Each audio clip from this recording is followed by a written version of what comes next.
Thanks, Hugo. Well, that's a different title from one I've got, which is about writing and interviewing for fellowships. So to give you a sense of where I'm coming from, I've written quite a large number of grants. A small number of those have been funded. I've interviewed for a number of fellowships, including a Welcome Investigator Award, which was a traumatic experience to go at my age and stage back to the stage of fellowship defence. Most significantly, I spent 8 years on the clinical interview committee at Wellcome Trust, which means that I calculated that I've interviewed 1,000 fellows and read 4,000 applications. So I was just going to try and convey for you some of the successes and failures that I've observed along the way of that journey. And some of this might risk repeating what Helen said, and I think she made some very good points. So I'll, in the interest of time, as we're running late, I'll gloss over some things.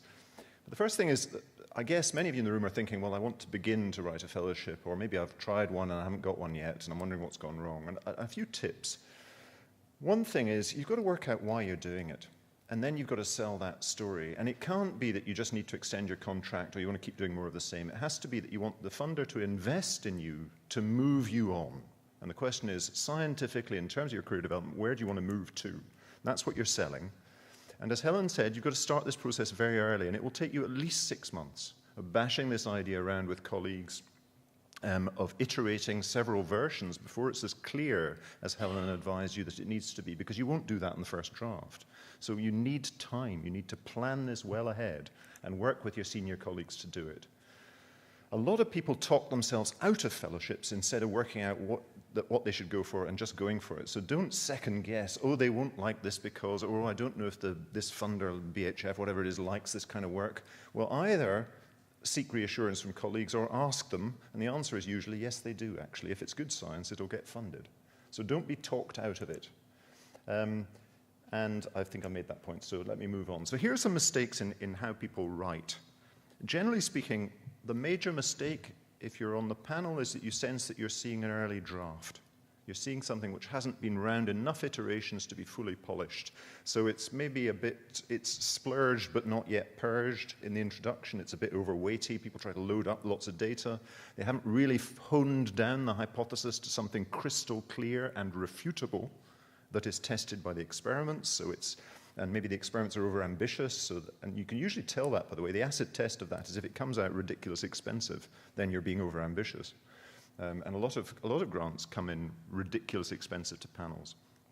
And then people don't really think through the experiments. They think, oh, it'd be nice to do this experiment, but they haven't really thought through why, and they haven't explained with every experiment what the outcome is that would make a difference, that would test the hypothesis, so it's crystal clear why they're doing that experiment. And then they have to argue, well, what if it didn't work? So you've got to explain what your contingencies are. You've got to be your own critic. You know, acknowledge roadblocks and weaknesses. Everything has weaknesses. It's okay to write those down. But if you encountered that block, how would you respond? And then there's the old chestnuts like statistical power. I'm not going to go into that, but that is a major weakness of most applications, that people don't understand how to write power calculations. So I think that the things to think about then as you prepare is to give yourself lots of time and then to try and explain it. And I liked Helen's notion of explaining it to other people. I call that the barmaid test. Can you, in a couple of sentences, describe to your nearest and dearest or your chums what it is you're about? And when you get advice, give people time. I'm sick to the back teeth of receiving emails from colleagues who want to apply for fellowships saying, "Dear Brian, would you please look at this? I'd be grateful for your feedback. And by the way, the deadline's next week." Because there is no way that anything I say about it will make any difference in a week. It would take at least a month or 6 weeks for my comments to make a difference. It's a waste of my time reading it. So time. I think this is coming across through our talks, really, is you must give yourself time to prepare. And then you must listen to their advice when it comes. Then Helen told you how these are reviewed. Have sympathy with the poor panel member who might be reading 100+ applications in one round. And that's why your crystal clarity is so important. And then if you make it to interview, you'll typically be asked to give a short presentation. It might be with slides, it might not be, but you'll be asked to introduce the topic in some way. And then usually a couple of members of the panel will ask you the questions, and then you'll leave the room, it'll be scored, and it'll be ranked, and there may be a cutoff where it results in good applications not being funded. I'm afraid that's life, but that's how it works. So who's in the room? Who's on the panel? Now, I should say that this can be a really intimidating experience walking into one of these rooms, and I have seen people like rabbits in the headlights, just completely freeze because they clearly hadn't prepared for the fact this will be a busy room full of people. And the people will be, as Helen said, a range of disciplines, so they won't necessarily be experts in your field. There may be administrative staff there as well, so that fills the room even more. There won't be anybody you know from home, so you can put on your interview persona and not feel that you're being a fraud, and not be uncomfortable in front of friends. But don't be put off. So you're always the expert. You should have confidence in the proposal.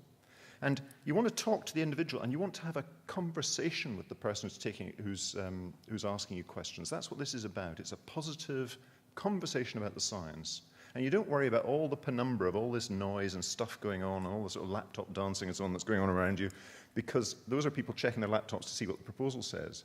And be reassured that people are concentrating, they are listening, and of course they're going to score. But you have a conversation with the people in the room. And what they're looking for are the 3 Ps, and I won't go over this again because it's been covered very well, but those are the criteria against which they're measuring you. And people often worry about whether they're judging the science as written or they're judging the interview performance, and which matters most. And the answer is you have to do both. There is double jeopardy in this. You have to write an excellent proposal, and then you have to turn up for interview, and you have to perform extremely well. And you have to do both of those to get funded. So how can you prepare for interview? And I think this is another step where people get it wrong. So they put in hurried applications, and then they turn up for interview, and they haven't prepared well enough. So follow the instructions, prepare what you might call the elevator pitch or the barmaid test, your crisp summary of what you're about. Study your application again. It may be months since you wrote it. Study every word. I sometimes say to people, read it backwards, read every sentence in the wrong order to make sure that you've absolutely gripped what's in there and you've updated it. If there are new things to say, you're ready to say them. You've asked yourself, what questions would I ask about this proposal? What's wrong with these experiments? You really have to challenge yourself. And prepare as politicians do when they go to TV studios, those key phrases that you want to get across, those key explanations for each study, those key defenses of the things you might be on shaky ground about. This all takes time. It might take you a couple of weeks, almost full time on this to prepare for an interview. And then the final thing that I mustn't forget to say is that a mock interview is essential. Right? If you turn up for a major fellowship interview and you haven't had a mock interview, then I'm afraid that's a major omission, and your colleagues have let you down if they haven't forced you to do it. It will be much less comfortable than the real experience. If they're doing their job, the mock interview panel will put you under considerable stress. And you should do it at least a couple of weeks beforehand, so you've got time to respond to the comments, to practice how you're going to improve your performance after the mock. And really, really, really don't miss that bit. It's crucial. And the elevator pitch, I won't take time because we're nearly out of time, but just to run through this. But what this should do is to add value to the written application. So you don't turn up and boringly start reiterating your CV and start telling them, well, aim 1 is this and aim 2 is this. What you're doing is you're selling the whole picture in a verbal form and with eye-to-eye contact that is a different way of selling it from the way you've written it on paper. So that's what you've got to work out how to do that. And here are some hints as to how you do that. But the key thing is you really want to be engaging. You're there to have a conversation. You're not there to defend a project. Don't use the word defend. It isn't defense. It's to discuss. It's a scientific engagement. The panel will feel really pepped up if they have a jolly conversation with you about science, not if your answer to everything is, no, you're wrong, or, oh dear, I don't know, or, oh my, I'd never thought of that. It just doesn't work. So I think these slides will be available after the session if you do want to look at them. So I'm sorry about the lack of time, but here are some tips that might help you as you go into the day. The one way to avoid being nervous is to prepare endlessly and, get down the night before, feel comfortable, be sure you know where you are, don't arrive late and get rushed into the room, all that stuff. I've already emphasized that I want you to have a constructive dialogue to show your enthusiasm, but part of that is listening to the question. So many people don't. So understand what the question is. If it isn't clear what the question is, say, I'm sorry, I don't really know what you're getting at. Find out what they want from you before you then blurt out the answer, right? So you think about it. And be flexible. Be willing to say, yeah, that's a good idea. Actually, that's such a good idea. I think I'll do that. You can be flexible about the proposal in fellowships. And if you're in a hole, stop digging. Now, one of the key tools here is if you're in a hole, you can say I don't know a few times, but you can't say it to everything, obviously. So if you do say, I'm not sure I fully got the question, usually the questioner will tell you the answer. So that's one other trick to use. And then if they're wrong, you've got to be ready to tell them they're wrong, but you've got to tell them why. So it's absolutely fine to say, well, look, okay, I see what you're saying, but that's not relevant because actually what this proposal is about is this, or it's not relevant because actually you didn't know that such and such. You're the expert, so show that you're expert. Right, nearly at the end. You will be unsuccessful in your academic career. Many of you already will have been. I have been. We all have been, right?